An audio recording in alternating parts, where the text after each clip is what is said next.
পরম করুণাময়ের নামে শুরু করছি, যার অপার কৃপায় আরও একটি ক্লাস নিয়ে আমি আপনাদের সবার সামনে হাজির হয়েছি। প্রিয় শিক্ষার্থী, সম্মানিত সহকর্মীবৃন্দ ও সর্বস্তরের দর্শকবৃন্দ, আপনাদের সবাইকে আমার আজকের ক্লাসে স্বাগতম।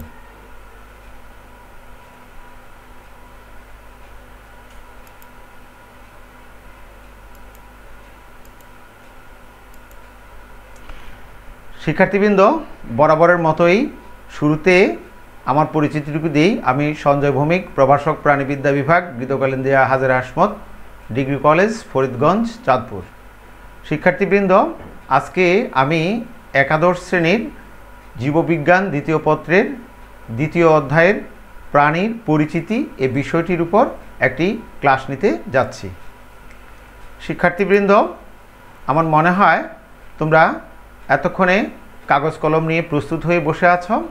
শিক্ষার্থীবৃন্দ, আমরা পর্দায় প্রথমে খুব সংক্ষিপ্ত একটা ভিডিও এবং তার পরবর্তীতে একটা ছবি দেখব, এবং এই ভিডিও ছবি আমাদেরকে একটু মনোযোগ দিয়ে দেখতে হবে, কারণ বিষয়টি আজকের পাঠের মূল প্রতিপাদ্য। তাহলে চলো আর কথা না, আমরা পাঠে চলে যাই। তোমরা পর্দার বাম দিকে একটা ভিডিও দেখতে পাবে, একটু খেয়াল করে দেখো।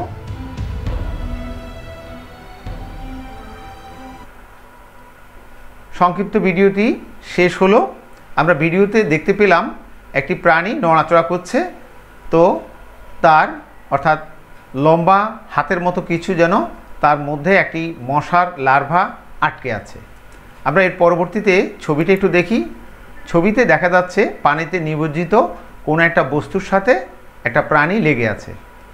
শিক্ষার্থী বন্ধু, পর্দার দেখানো ভিডিও ও ছবিটি তোমরা নিশ্চয়ই লক্ষ্য করেছো। আচ্ছা, এরূপ প্রাণী তোমরা কখনো দেখেছো কি? তোমরা কি বলতে পারো এর নাম কি?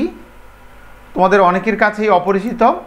তো পর্দায় দেখানো বা ছবিতে দেখানো এই প্রাণীটির নাম হচ্ছে হাইড্রা। তাহলে আমরা আজকে যে বিষয়টি নিয়ে আমাদের পাঠ শুরু করব, আমাদের পাঠের আজকের নাম হচ্ছে হাইড্রা। আমরা হাইড্রা বিষয়টি নিয়ে আজকে আমাদের পাঠের অবতারণা করব।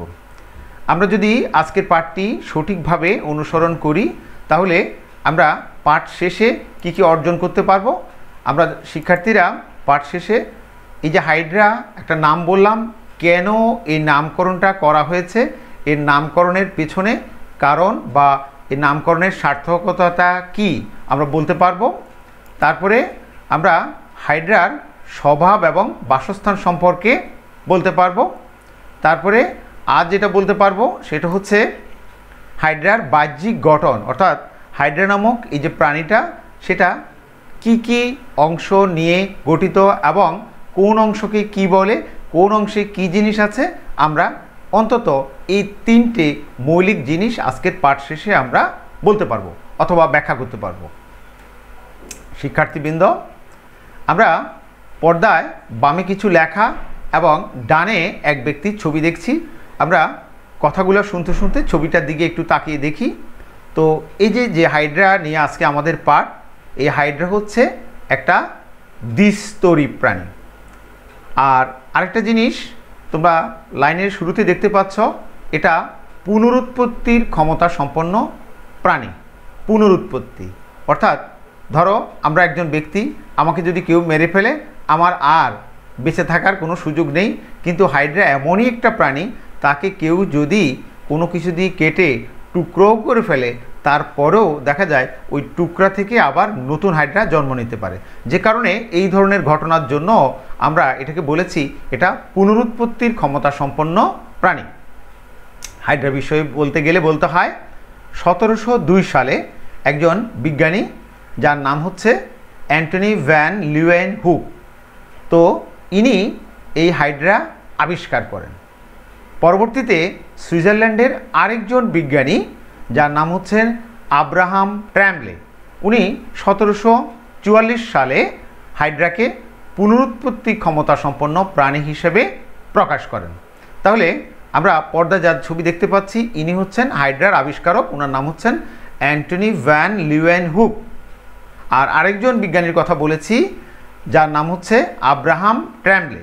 তিনি হাইড্রার পুনরুৎপত্তির ক্ষমতার কথা, অর্থাৎ হাইড্রাকে কেউ যদি একবার মেরেও ফেলে, কেটেও ফেলে, তারপরেও আবার সে নতুন রূপে আবির্ভূত হতে পারে। এই যে পুনরুৎপত্তির ক্ষমতা, এই পুনরুৎপত্তির ক্ষমতার কথা তিনি ব্যক্ত করেন। এই বিজ্ঞানীর নাম হচ্ছে আব্রাহাম ট্র্যাম্বলে। ইনি হচ্ছেন সুইজারল্যান্ডের বিজ্ঞানী। আচ্ছা, আর আগে যার কথাটা বলেছি ইনি হচ্ছেন ডাচ বা ওলন্দাজ বিজ্ঞানী। আমরা পরবর্তীতে চলে যাই। এবার পর্দায় আমরা বাম পাশে আরেকজন বিজ্ঞানীর ছবি দেখতে পাচ্ছি। এর নাম হচ্ছে ক্যারোলাস লিনিয়াস। তোমরা যারা নবম দশম শ্রেণীর পরে আজকে উচ্চ মাধ্যমিক শ্রেণীতে আছো, তোমরা এর মধ্যেই এই বিজ্ঞানীর নাম একাধিকবার, বহুবার শুনেছ। ইনি একজন প্রকৃতি বিজ্ঞানী, ক্যারোলাস লিনিয়াস। এই ক্যারোলাস লিনিয়াস 1758 সালে এর নাম দেন হাইড্রা, অর্থাৎ প্রাণীটা আবিষ্কার হয়েছে। তো প্রাণীটার পুনরুৎপত্তির ক্ষমতার কথা বলা হয়েছে, কিন্তু এক নামে সবাই একে চিনবে এরকম কোনো নাম দেওয়া হয়নি। ধরো ব্যাপারটা এরকম, কোনো একজোড়া দম্পতি, তাদের একটা সন্তান হলো। তো সন্তান হওয়া মাত্রই সে আগেভাগে সবাই তাকে ওই নামে চেনে না। তারপর হয়তোবা পরিবারের দাদা, নানি কেউ একজন এর নাম রাখে, পরবর্তীতে সে নামটা স্থায়ী হয় এবং দুনিয়ার সবাই তাকে সে নামে চেনে। এক্ষেত্রেও ব্যাপারটা তাই ঘটেছে। আবিষ্কারক আবিষ্কার করেছেন, আরেকজন তার পুনরুৎপত্তির ক্ষমতার কথা বলেছেন, আর তার পরবর্তীতে এই ক্যারোলাস লিনিয়াস নামক এই বিজ্ঞানী 1758 সালে এই প্রাণীটির নাম দেন হাইড্রা। শিক্ষার্থীবৃন্দ, এখন তোমাদের মনে প্রশ্ন আসতে পারে, এটার নাম হাইড্রা হলো কেন? অন্য কিছু তো হতে পারত। আসলে ব্যাপারটা ঠিক তাই। হাইড্রা হওয়ার পেছনে কিছু যৌক্তিকতা আছে, তোমাদের হয়তো অন্য সময় বলার সুযোগ হয় নাই, তারপর একটু বলি। জীববিজ্ঞানে গ্রিকদের অবদান অনেক অনেক অনেক। তো এই গ্রিকরা দেবদেবীর পূজারী। গ্রিক পুরাণে অর্থাৎ ধর্মগ্রন্থে বা গ্রিক কাহিনীতে এরকম অনেক দেবতা, দৈত্য ইত্যাদির কথা বর্ণনা করা আছে। সেরকম গ্রিক পুরাণে একটা ড্রাগনের কথা বর্ণনা করা আছে। এই ড্রাগনটার যদি কেউ একটা মাথা কেটে ফেলতো, তার বদলে কাটা মাথার পরিবর্তে 2 বা 3টে এরকম মাথা গজাতো। তা এখন এই হাইড্রার ক্ষেত্রেও আমরা দেখতে পাচ্ছি, হাইড্রাকে যদি তুমি একবার কেটে ফেলো তাহলে দেখা যাবে কাটা অংশ থেকে একটা, আর মানে আরেকটা যে অংশ আছে সে মূল যে অংশ সেখান থেকে আরেকটা, অর্থাৎ 2টো হাইড্রার উৎপত্তি হয়। তো ওই ড্রাগনের সাথে যার মাথা কাটলে নতুন নতুন মাথা গজাতো, হাইড্রার এরকম ধরনের মিল আছে। সে কারণেই অর্থাৎ প্রকৃতিবিজ্ঞানী ক্যারোলাস লিনিয়াস এর নাম দিয়েছেন হাইড্রা। এই যে আমরা এতক্ষণ যা বললাম তা থেকে আরেকটা জিনিস আমরা দেখতে পাচ্ছি, সেটা হলো যেহেতু কেটে ফেললেও সে আবার জন্মাতে পারে, নতুন করে হতে পারে, আমাদের মতো তার স্বাভাবিক কোনো মৃত্যু নেই। আমি স্বাভাবিক মৃত্যু বলতে বুঝিয়েছি একটা লোক হয়তো 80, 90, 100 বছর বাঁচবে, তারপর একদিন বয়োবৃদ্ধ হলে অর্থাৎ বার্ধক্যজনিত কারণে মৃত্যুবরণ করবে, এটা হচ্ছে স্বাভাবিক মৃত্যু। আর যদি একজন কম বয়সী লোক হঠাৎ করে অ্যাক্সিডেন্ট করে মারা যায়, সেটা তার স্বাভাবিক মৃত্যু নয়। ঠিক আমরা যে কথাটা বলছিলাম, হাইড্রার এরকম স্বাভাবিকভাবে অনেক দিন পার করে তারপর তার অর্থাৎ যে মৃত্যু, সেই মৃত্যু আমরা দেখি না। তো মৃত্যুর আগেই দেখা যাচ্ছে কেউ যদি তাকে মেরেও ফেলে, তাহলেও সেই মেরে ফেলা অর্থাৎ যদি সেটা আগুনে পুড়িয়ে মারা হয় সেটা ভিন্ন কথা, কিংবা আমরা যে অর্থে মেরে ফেলা বুঝি তাকে যদি কেউ কেটে ফেলে অথবা সেটার অর্ধেকটা যদি কোনো প্রাণীর পেটেও চলে যায়, বাকি অর্ধেক থেকে সে আবার নিজকে তৈরি করে নিতে পারে। এই আলোচনার প্রেক্ষিতে আমরা একটা কথা বলতে পারি, হাইড্রার কোনো স্বাভাবিক মৃত্যু নেই। এটাকে অন্যভাবে বলা চলে, হাইড্রা হচ্ছে অমর প্রাণী। প্রিয় শিক্ষার্থীবৃন্দ, তাহলে আমরা পরের স্লাইডে চলে যাই। তোমরা এখানে দেখো পর্দার বাম পাশে যে ড্রাগনের কথা বলছিলাম, সেই 9 মাথাওয়ালা সেই ড্রাগনটার ছবি তোমরা দেখতে পাচ্ছ। একটু ভালো করে খেয়াল করলে দেখবা এই ড্রাগনটাকেই যদি কেউ এক মাথা কেটে ফেলতো, তাহলে দেখা যেত তার পরিবর্তে নতুন নতুন মাথা গজিয়েছে বা জন্মিয়েছে। আর এই কারণে বলা হচ্ছিল যে হাইড্রার স্বাভাবিক মৃত্যু নেই।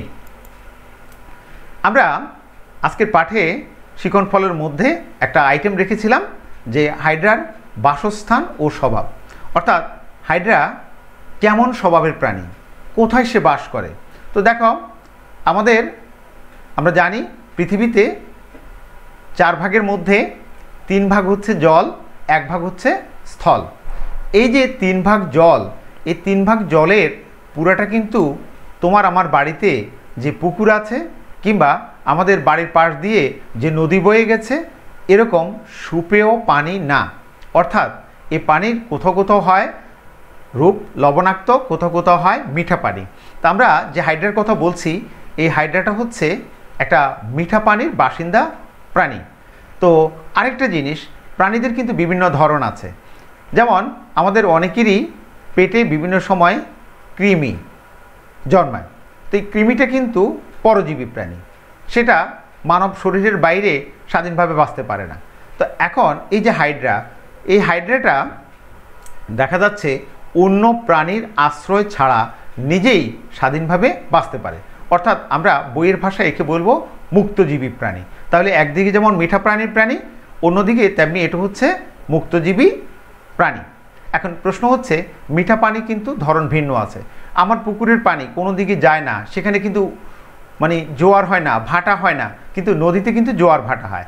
তাহলে এখানে যেটা এই অর্থাৎ হাইড্রা সাধারণত পরিষ্কার পানি, শীতল পানি, বিশেষ করে পুকুর, ডোবা, খাল এরকম জায়গায় এদেরকে বেশি পাওয়া যায়। এরা কি করে, এরা পানিতে অর্থাৎ যে জিনিসটা নিমজ্জিত হয়ে আছে, ডুবে আছে এরকম বস্তুর সাথে, যেমন আমরা অনেক সময় দেখি অনেকে পুকুরের পানিতে কি করে, গাছ কেটে পানির মধ্যে রাখে, অর্থাৎ যাতে কাঠটা শক্তভাবে অর্থাৎ সিজন হয়, যাতে এর মধ্যে ঘুন পোকা না ধরে। তো এরকম অনেক সময় আমরা দেখি পানির মধ্যে পুকুর পাড়ে থাকা গাছগুলো কেউ ডুবন্ত, আধা ডুবন্ত অবস্থায় আছে। এরকম যে জিনিসগুলো পানিতে ডুবন্ত, এরকম ডুবন্ত বা নিমজ্জিত বস্তুর সাথে হাইড্রা লেগে থেকে অর্থাৎ নিম্নমুখী হয়ে ঝুলে থাকে। তার শরীরে যে মুখছিদ্রটা আছে, মুখছিদ্রটাকে নিচের দিকে দিয়ে সেটা ঝুলে থাকে। আমরা স্বভাব বলেছিলাম, স্বভাবে হাইড্রা হচ্ছে মাংসাশী প্রাণী। বাস্তবে হাইড্রাটা কিন্তু খুব ছোট প্রাণী, তা সত্ত্বেও সে কিন্তু মাংসাশী। আর যখন তার ক্ষুধা লাগে, ক্ষুধা লাগা অবস্থায় সে তার শরীরের অগ্রভাগে বিদ্যমান লম্বা চুলের মতো কতগুলো জিনিস আছে, যেটাকে আমরা বলেছি কোষিকা, আমরা একটু পরেই ছবিতে দেখব। এই কোষিকাকে সর্বোচ্চ প্রসারিত করে, অর্থাৎ যতটুকু সে মেলে ধরতে পারে, মেলে ধরে পানিতে দুলতে থাকে। তার অর্থটা হচ্ছে তার কোষিকার সীমানার মধ্য দিয়ে যে সমস্ত খাদ্য বা খাদ্যবস্তু যাওয়া আসা করবে, সে যেন চাইলেই কোষিকা দ্বারা তাদেরকে ধরে এনে মুখছিদ্রে প্রবেশ করাতে পারে। আর হাইড্রার স্বভাবের মধ্যে গিয়ে আরও একটা কথা বলবো, হাইড্রা হচ্ছে এমন একটা প্রাণী যেটা একই সাথে যৌন এবং অযৌন উভয় পদ্ধতিতে বংশবিস্তার করতে পারে বা করে। প্রিয় শিক্ষার্থীবৃন্দ, আমরা একটু আগে হাইড্রার বাসস্থান সম্পর্কে বলেছিলাম। বাসস্থানের মধ্যে আমি দেখাচ্ছি, এই হচ্ছে যেমন একটা খাল, তারপরে বিল, তারপরে পুকুর, তারপরে ঝর্ণা। এরকম জাতীয় জিনিসে খাল, বিল, পুকুর, ঝর্ণা হাইড্রা নিমজ্জিত বস্তুর সাথে অর্থাৎ নিজকে লাগিয়ে রেখে তার জীবনযাপন করে। শিক্ষার্থীবৃন্দ, এতক্ষণ বলার পর তোমাদের জন্য একটু কাজ আছে, তোমরা খাতায় একটা প্রশ্ন লিখে নাও।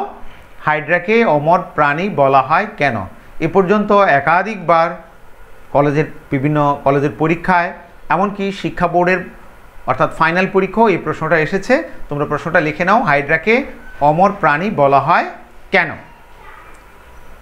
শিক্ষার্থীবৃন্দ, আমরা এবার দেখব প্রাণী জগতে হাইড্রার অবস্থানটা কোথায়। শিক্ষার্থীবৃন্দ, তোমরা নিশ্চয়ই জানো পৃথিবীর তাবৎ যত প্রাণী আছে সবার কিংডম বা রাজ্য হচ্ছে অ্যানিমালিয়া। তাহলে প্রাণী হিসেবে হাইড্রার অবস্থানও সেই অ্যানিমালিয়াতে। যদি পর্বগতভাবে দেখি, হাইড্রার যে পর্বটা তাকে বলা হচ্ছে নিডেইরিয়া।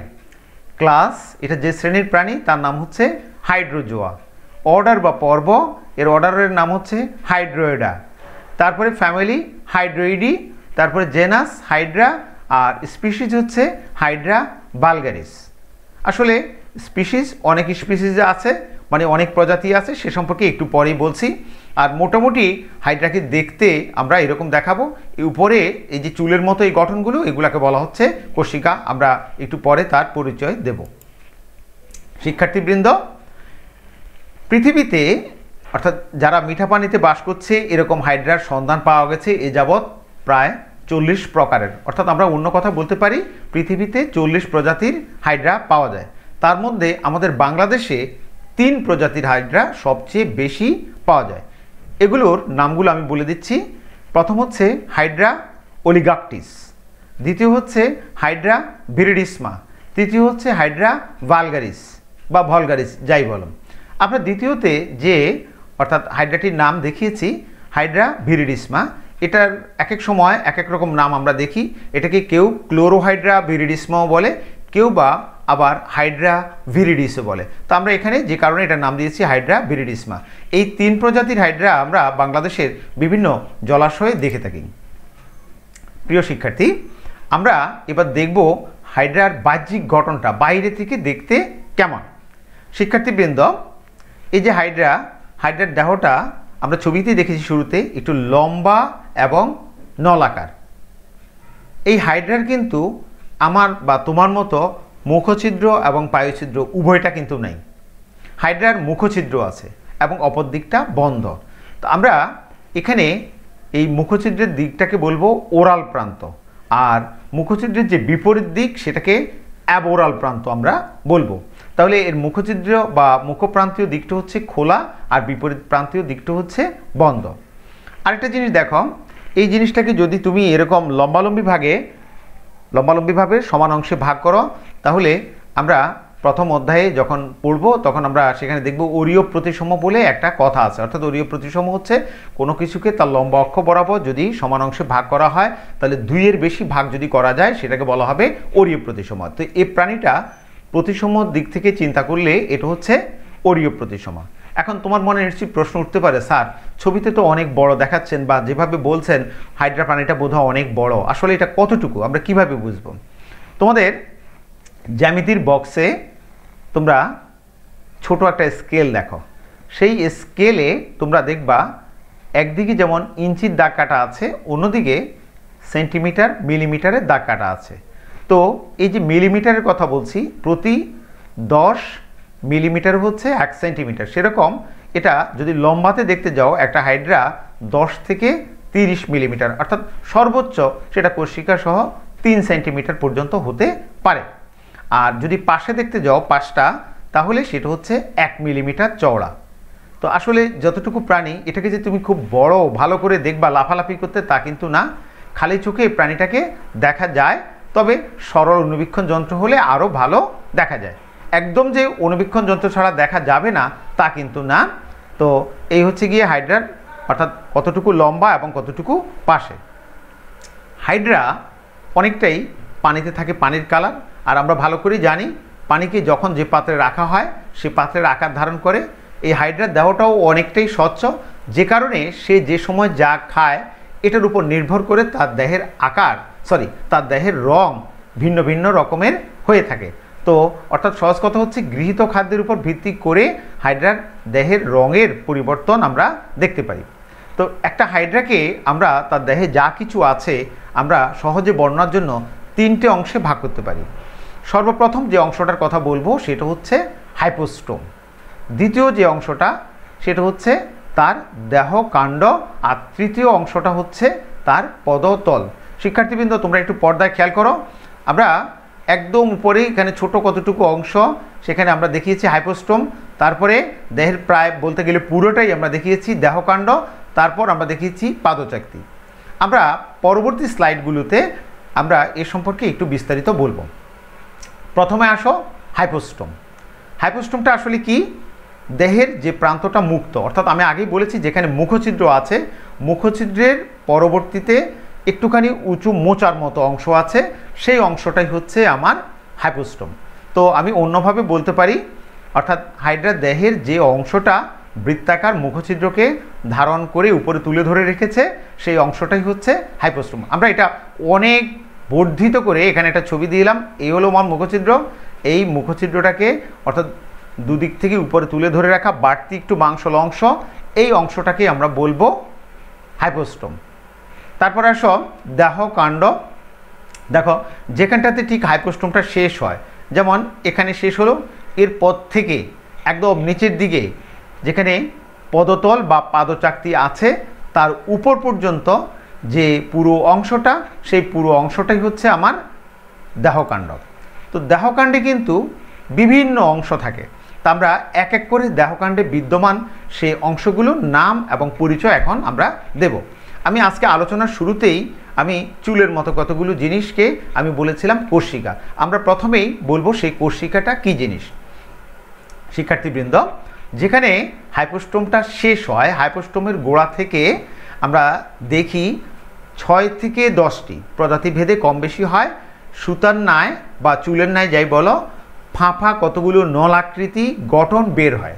তো নল বললে অনেক বড় পাইপ বোঝার তোমাদের সুযোগ নেই, ভেতরে অবশ্যই সরু অর্থাৎ নালী থাকবে। তো এই জিনিসগুলোকে আমরা বলবো কোষিকা। এই যে কোষিকা আমরা এখানে ছবিতে দেখতে পাচ্ছি, এই কোষিকার প্রাচীরের মধ্যে অনুবীক্ষণ যন্ত্র দিয়ে দেখলে, মোটামুটি যেগুলো একটু ভালো মানের অনুবীক্ষণ যন্ত্র, তাহলে আমরা দেখব এগুলোর মধ্যে অর্থাৎ মানুষের গায়ে যেরকম টিউমার হয় এরকম টিউমারের গোটার মতো কতগুলো গোটা থাকে। তো এই গোটাগুলা মূলত হচ্ছে নিউরোসাইট কোষ। এগুলোর ভিতরে একটা বিশেষ অঙ্গ থাকে যেটাকে বলা হচ্ছে নিমাটোসিস্ট। এই নিমাটোসিস্টের ব্যাটারি থাকে। তো যাই হোক, এই কোষিকা এবং নিমাটোসিস্ট উভয়ের অর্থাৎ মিলিত প্রচেষ্টাতেই কি করে হাইড্রা খাদ্য সংগ্রহ করে, তার চলনে এটা সাহায্য করে এবং হাইড্রাকে আত্মরক্ষায় এই কোষিকা ভূমিকা পালন করে। আমরা পরবর্তীতে পৃথক করে অন্য ক্লাসে আমরা নিউরোসাইট কোষ সম্পর্কে আলোচনা করব। দ্বিতীয় আসো মুকুল। আসলে মুকুল কথাটা প্রাণীর ক্ষেত্রে একটা ব্যতিক্রম। আমরা এ পর্যন্ত যত প্রাণী দেখে এসেছি আমরা এরকম দেখিনি কোনো প্রাণীরে গাছের ডালপালার মতো শাখা প্রশাখা এরকম কিছু বের হতে। কিন্তু আজকে যে প্রাণীটা পড়াচ্ছি, এই প্রাণীটার একটা ব্যতিক্রমী জিনিস হচ্ছে, যেমন তার শরীরের মাঝখান থেকে এরকম মুকুল গজাবে। তো সেই মুকুলটা কখন গজায় একটু দেখি। গ্রীষ্মকালে অর্থাৎ দেহের মধ্যবর্তী অঞ্চল থেকে এক বা একাধিক মুকুল তৈরি হয়। আমরা আদা দেখেছি, আদা যেরকম ডানে বাঁয়ে অনেকগুলো মুকুল তৈরি করে, ঠিক এরকম আদা বা হলুদের মতো অনেকগুলো মুকুল এখানে তৈরি হবে। আর মুকুল থেকে পরবর্তীতে নতুন সদস্য অর্থাৎ নতুন হাইড্রার জন্ম দেয়। তো যেহেতু এখানে শুক্রাণু বা ডিম্বাণুর কোনো ব্যাপার নেই, তাহলে এই যে নতুন জন্ম নেওয়া যে সদস্যটা, এরা যে পদ্ধতিতে জন্ম নেবে সেটা হচ্ছে একটা অযৌন প্রজনন পদ্ধতি। আমরা শুরুতেই বলেছিলাম হাইড্রা যৌন এবং অযৌন পদ্ধতিতে বংশবিস্তার করে, এটা হচ্ছে তার অযৌন জনন পদ্ধতি। শিক্ষার্থীবৃন্দ, আমরা এবার দেখব যৌন জননের কথা। তার জননাঙ্গ কী? দেখো, হাইড্রার দেহে অর্থাৎ জননাঙ্গ উপস্থিত আছে। বিশেষ করে হেমন্ত ও শীতকালে দেহের উপরের অর্ধাংশ থেকে কোণাকার এক বা একাধিক শুক্রাশয় এবং নিচের অর্ধাংশ থেকে এক বা একাধিক ডিম্বাশয় বের হয়। এই শুক্রাশয় এবং ডিম্বাশয় হচ্ছে হাইড্রার জননাঙ্গ। বলে রাখা ভালো, একই হাইড্রাতে শুক্রাশয় এবং ডিম্বাশয় উভয় ধরনের প্রজনন অঙ্গই থাকে। সেই হিসেবে হাইড্রা হচ্ছে একটা উভলিঙ্গ প্রাণী। তবে একটা জিনিস বলে রাখি, উভয় ধরনের প্রজনন অঙ্গ থাকা সত্ত্বেও হাইড্রার নিজের শুক্রাণু নিজের ডিম্বাণুকে নিষিক্ত করে না, সেটা অন্য ক্লাসে অন্য সময় বলবো। আচ্ছা, তো এই শুক্রাশয় থেকে শুক্রাণু তৈরি হয়, যেটা দিয়ে হাইড্রা অন্য হাইড্রার ডিম্বাণুকে নিষিক্ত করে, অথবা যে ডিম্বাণু তৈরি হয় সেটা অন্য হাইড্রার শুক্রাণু কর্তৃক নিষিক্ত হয় এবং এভাবে হাইড্রার যৌন প্রজনন সম্পন্ন হয়। আমরা সর্বশেষে আমরা দেখতে পাচ্ছি একদম গোড়ায় লাল রঙের যে জিনিসটা বিম করছে, এখানে আমরা দেখিয়েছি পাদচাকতি। তো এটা দেহের একদম নিম্ন প্রান্তে গোলাকার যে চাপা অংশটা, সেটা হচ্ছে গিয়ে পাদচাকতি। সাধারণত এর থেকে যে খরিত আঠালো রস, এই আঠালো রসের সাহায্যেই সে পানিতে নিমজ্জিত কোনো বস্তুর সাথে নিজকে লাগিয়ে রাখে। শিক্ষার্থীবৃন্দ, তোমাদের এতক্ষণ যা পড়ালাম তার ভিত্তিতে তোমাদের জন্য একটু কাজ আছে। তো যদি সরাসরি ক্লাসরুম হতো তাহলে হয়তো বা তোমাদের বিভিন্ন দলে ভাগ করে কাজটা দেওয়া যেত। এখন তুমি নিজেই একবার কদল হয়ে একবার খদল হয়ে কাজটা বাসায় প্র্যাকটিস করবে। কাজটা হচ্ছে কদলের জন্য যেটা দেওয়া আছে, হাইড্রার বাহ্যিক গঠনের চিহ্নিত চিত্র অঙ্কন করো। অর্থাৎ এতক্ষণ তোমরা পর্দায় যে ছবিটা দেখলে সেই ছবিটা তোমরা খাতায় আঁকবা এবং অবশ্যই তোমরা কি করবা, তোমরা অবশ্যই সেখানে কোন অংশটা কি চিহ্নিত করে ডান পাশে দেখাবা। আর খদলের জন্য কাজ হচ্ছে হাইড্রার যে প্রজাতিগুলো আমাদের দেশে অর্থাৎ বাংলাদেশে পাওয়া যায় সেই বাংলাদেশি প্রজাতিগুলোর নাম 1, 2, 3 এভাবে সিরিয়ালি তোমরা লিখবা। তাহলে এটা হচ্ছে তোমাদের আজকের পাঠের দলীয় কাজ। শিক্ষার্থীবৃন্দ, এতক্ষণ যা আলোচনা করলাম তার ভিত্তিতে তোমাদেরকে এবার একটু মূল্যায়ন বা যাচাই করার সময় এসে গেছে। তো আমি প্রশ্নগুলোর সঠিক উত্তর জানি, আমি কিন্তু ধরেই সঠিক উত্তরে ক্লিক করব না। তোমরা প্রশ্নগুলো দেখে উত্তরগুলো চিন্তা করো, তারপর আমার সঠিক উত্তরের সাথে তোমরা মিলিয়ে নেবে। এই হচ্ছে তোমাদের কাজ। আমার প্রথম প্রশ্নটা, হাইড্রার আবিষ্কারক কে? আমার উত্তরে কতে দেওয়া আছে জন ডাল্টন, খতে দেওয়া আছে ক্যারোলাস লিনিয়াস, গতে দেওয়া আছে লিওয়েন হুক এবং ঘতে দেওয়া আছে আব্রাহাম ক্র্যাম্বলে। তো শিক্ষার্থীবৃন্দ, আমি যেমনটি বলেছিলাম আমি কিন্তু ধরেই সঠিক উত্তরে ক্লিক করছি না, আমি দেখি প্রথমটা ক দিয়ে দেখি কি হয় উত্তর। আমার রেসপন্স আসলো আবার চেষ্টা করো, অর্থাৎ আমার উত্তরটা ভুল। আমি খতে চেষ্টা করি, তাহলে কি হলো আবার চেষ্টা করো, অর্থাৎ উত্তরটা আমার ভুল। আচ্ছা, এবার আমি ঘতে চেষ্টা করি, আবার চেষ্টা করো, তার মানে আমার পরপরের 3টা অ্যাটেম্পটে ভুল, বাকি রইল যে একটা, অবশ্যই সেটাই সঠিক উত্তর, সেটা হচ্ছে লিওয়েন হুক, তিনি হচ্ছেন হাইড্রার আবিষ্কারক। তাহলে আমরা লিওয়েন হুককে হাইড্রার আবিষ্কারক হিসাবে পেলাম। এবার আমরা দ্বিতীয় প্রশ্নে চলে যাব, হাইড্রার খাদ্যাভ্যাস কী ধরনের? তাহলে এটি কি? ক মাংসভোজী, খ সর্বভুক, গ শৈবালভোজী, ঘ কাদাভোজী। তাহলে আমরা এক এক করে একটু দেখি। ঘ দিই না, আবার চেষ্টা করো, উত্তরটা হয়নি। গ দিই, এটা আবার চেষ্টা করো, উত্তরটা হয়নি। খ দিলাম, তাও হয় না। তাহলে বাকি আছে কে? বাকি আছে ক। শিক্ষার্থীবৃন্দ, তাহলে হাইড্রা হচ্ছে মাংসভোজী। তোমাদের নিশ্চয়ই মনে আছে আমি পাঠের শুরুতেই বলেছিলাম মাংসাশী। আমরা পরবর্তী দুটো প্রশ্নে চলে যাই। তোমাদের প্রশ্নে বিভিন্ন ধরনের অর্থাৎ প্রশ্ন থাকে, তার মধ্যে তোমরা দেখেছো এক ধরনের নৈর্ব্যক্তিক প্রশ্ন থাকে যেটাকে আমরা বলি বহুপদী সমাপ্তি সূচক। তোমাদের জন্য আজকে 4 নম্বর প্রশ্নটি সেভাবেই রাখা আছে। আমরা 3 নম্বর প্রশ্নটা একটু দেখি। উদ্দীপক, এটা হচ্ছে ছবি, এই ছবিটাই হচ্ছে আমার উদ্দীপক। উদ্দীপকের এক চিহ্নিত অংশটির নাম কি? তা আমরা দেখতে পাচ্ছি এখানে এক্স আছে, এটাতে ওয়াই আছে। তা যাই হোক, এখন কতে দেওয়া আছে নিউক্লিয়াস, খতে দেওয়া আছে প্লাজেলাম, গতে দেওয়া আছে শুক্রাশয়, ঘতে দেওয়া আছে ডিম্বাশয়। তাহলে আমরা একটু দেখি। তাহলে প্রথমে দিলাম ক নিউক্লিয়াস, না হয়নি, আবার চেষ্টা করতে বলেছে। তারপরে দিলাম প্লাজেলাম, তাও হয়নি। তারপর দিলাম ঘ, তাও হয়নি। তাহলে এটার উত্তরটাও সেম জিনিস, গ শুক্রাশয়। শুক্রাশয় হচ্ছে এর সঠিক উত্তর, এক চিহ্নিত অংশটা হচ্ছে শুক্রাশয়। এবার আমরা আসব চতুর্থ এবং আজকের শেষ প্রশ্ন, হাইপোস্টোমের ক্ষেত্রে প্রযোজ্য কোনটি? 1 মুখছিদ্র ধারণ করে, 2 সংকোচন প্রসারণশীল, 3 দেহের বদ্ধ প্রান্তে থাকে। তাহলে আমরা যদি একটু চিন্তা করি, এখানে উত্তর যেভাবে সেট করা আছে নিচের কোনটি সঠিক? ক 1 ও 2, খ 1 ও 3, গ 2 ও 3, ঘ 1, 2 ও 3। তাহলে আমরা একটু আগের মতনই দেখি। ঘ দিলাম, দেখা হলো কি আবার চেষ্টা করো। তারপরে গ দিলাম, লেখা উঠলো আবার চেষ্টা করো। খ দিলাম, আবার চেষ্টা করো। তাহলে আমাদের বাকি রইল সর্বশেষ ক। এই কয়ের উত্তরটি আমাদের জন্য সঠিক। শিক্ষার্থীবৃন্দ, কিভাবে সঠিক আমরা দেখি। হাইপোস্টোমের ক্ষেত্রে প্রযোজ্য, হ্যাঁ হাইপোস্টোমে 1 যে আছে মুখছিদ্র আছে, সঠিক কথা। আর 2 যেটা আছে সেটা হচ্ছে সংকোচন প্রসারণশীল, প্রয়োজনে সেটা একটু এনলার্জ হতে পারে, প্রয়োজনে সংকুচিত হতে পারে। তাহলে ক ও খ অর্থাৎ তাহলে 1 ও 2 উত্তর দুটো যেটা কতে দেওয়া আছে এটাই সঠিক। শিক্ষার্থীবৃন্দ, আমাদের পড়া প্রায় শেষাশেষি পর্যায়ে। আমরা আজকে যাওয়ার আগে তোমাদেরকে একটা বাড়ির জন্য কাজ দিতে চাই, যেটা সাধারণত তোমাদের সৃজনশীল প্রশ্নে গ এর প্রশ্ন থাকে, এরকম একটা প্রশ্ন। তো তোমরা একটু উদ্দীপকটা দ্রুত 1 মিনিটের মধ্যে লিখে নিতে হবে। আমার উদ্দীপকটা হচ্ছে রুমাদের ক্লাসে, আমি আবার বলছি, রুমাদের ক্লাসে শিক্ষক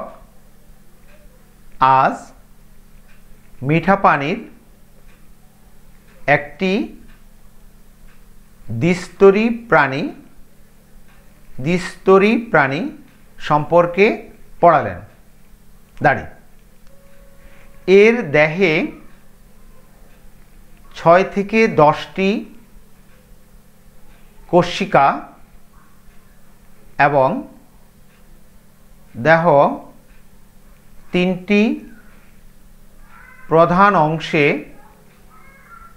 বিভক্ত। শিক্ষার্থীবৃন্দ, আমি এবার দ্রুত বলি। রুমাদের ক্লাসে শিক্ষক আজ মিঠা প্রাণীর একটি দ্বিস্তরী প্রাণী সম্পর্কে পড়ালেন। এর দেহে 6 থেকে 10টি কোষিকা এবং দেহ 3টি প্রধান অংশে বিভক্ত। আমার উদ্দীপক শেষ। প্রশ্নটা হচ্ছে উদ্দীপকের প্রাণীটির দৈহিক গঠন ব্যাখ্যা করো। উদ্দীপকের প্রাণীটির দৈহিক গঠন ব্যাখ্যা করো। শিক্ষার্থীবৃন্দ, এতক্ষণ তোমরা আমার সাথে ধৈর্য সহকারে ছিলে। আজকের ক্লাস মনোযোগ দিয়ে শোনার জন্য তোমাদের সবাইকে আমার পক্ষ থেকে অনেক অনেক ধন্যবাদ। তো তোমরা ভালো থাকবে, সুস্থ থাকবে এই কামনা করি। আর তোমাদের জন্য একটা উপদেশ আছে ছোট্ট, আমরা সব সময় মাদক থেকে দূরে থাকবো, অর্থাৎ মাদককে না বলবো। তো তোমরা সবাই ভালো থেকো। ধন্যবাদ। আজকের ক্লাস এখানেই শেষ।